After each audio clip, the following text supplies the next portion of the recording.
Demonstrators gathered near the Minneapolis-St. Paul airport yesterday, protesting the Trump administration's deportation flights. The state is home to the nation's largest Somali immigrant population. So what sparked the president's latest attack on the Somali community?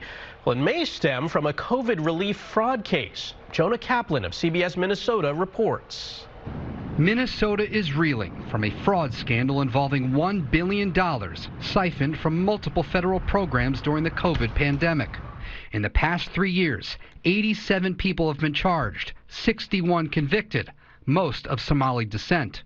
Erica MacDonald was U.S. Attorney for the District of Minnesota during the first Trump administration. What happened in Minnesota where fraud was able to run rampant that it didn't in other states?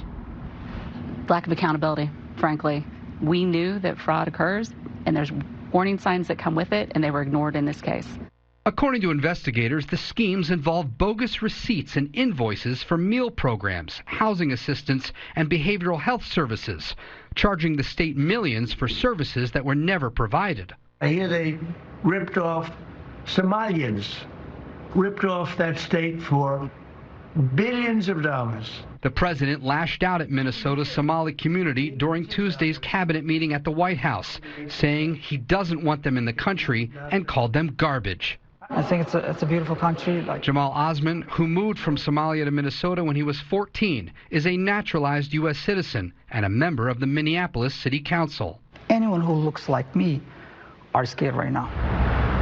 The fear comes as the Somali community here is bracing for a surge of ICE agents cracking down on migrants who've been issued final deportation orders. The president is pointing to the fraud cases in Minnesota, and we know that a majority of the suspects are of Somali descent.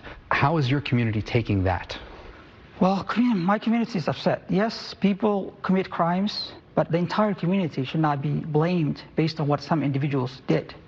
Some House Republicans announced in a news release they're going to launch their own investigation into the allegations of fraud in Minnesota, including accusations that some of the money, the stolen money, ended up in the hands of terror groups overseas.